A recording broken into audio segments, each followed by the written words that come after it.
Welcome to KSK TV news. ముందుగా వార్తల్లోని వివరాలను చూద్దాం. గుత్తి తహసీల్దార్ కార్యాలయం ఎదుట బీఆర్ఏల నిరసన.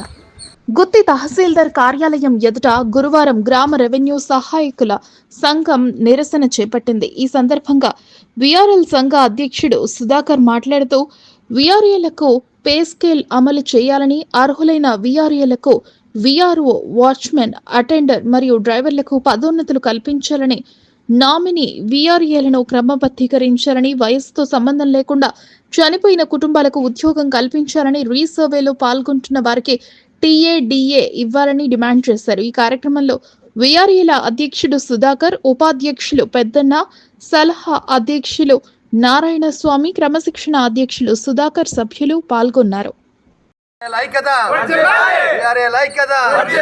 అర్హులైన వీఆర్ఏలకు నామినీగా పనిచేసిన వీఆర్ఏలను వీఆర్ఏల ఐక్యత నామినీగా పనిచేసిన వీఆర్ఏలను వయసుతో సంబంధం లేకుండా చనిపోయిన వీఆర్ఏ కుటుంబానికి వయసుతో పరిమితం లేకుండా చనిపోయిన వీఆర్ఏ కుటుంబానికి ఈ సర్వేలో పాల్గొంటున్న వీఆర్ఏలకు పెరుగుతున్న ధరలకు అనుగుణంగా వీఆర్ఏల ఐక్యత నామినీ వీఆర్ఏలను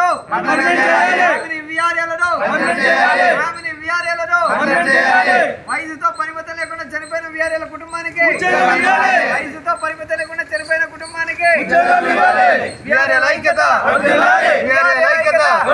వీఆర్ఏ కమిటీ రాష్ట్ర కమిటీ మేరకు ఈరోజు రేపు అనగా ఈ నెల 18, 19వ తారీఖున తహసీల్దార్ కార్యాలయాల ముందు ధర్నాలు చేపట్టినాము.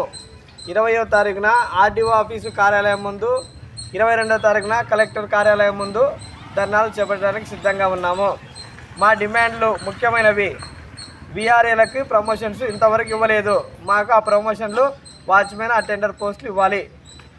రెండవది, నామినీ వీఆర్ఏలను రెగ్యులర్ చేయాలి. దీని వలన ప్రభుత్వానికి ఏ విధమైన ఆర్థిక భారము పడదు. 3, వయసుతో పరిమితం లేకుండా చనిపోయిన వీఆర్ఏ కుటుంబానికి ఉద్యోగం ఇచ్చి ఆదుకోవాలి. 4, రీసర్వేలో పాల్గొంటున్న వీఆర్ఏలకు టీఏడీఏ అమలు చేయాలి. 5, వీఆర్ఏలకు పే స్కేల్ అమలు చేయాలి. 6, పెరుగుతున్న ధరలకు అనుగుణంగా మాకు జీతాలు పెంచాలని ప్రభుత్వాన్ని కోరడమైనది.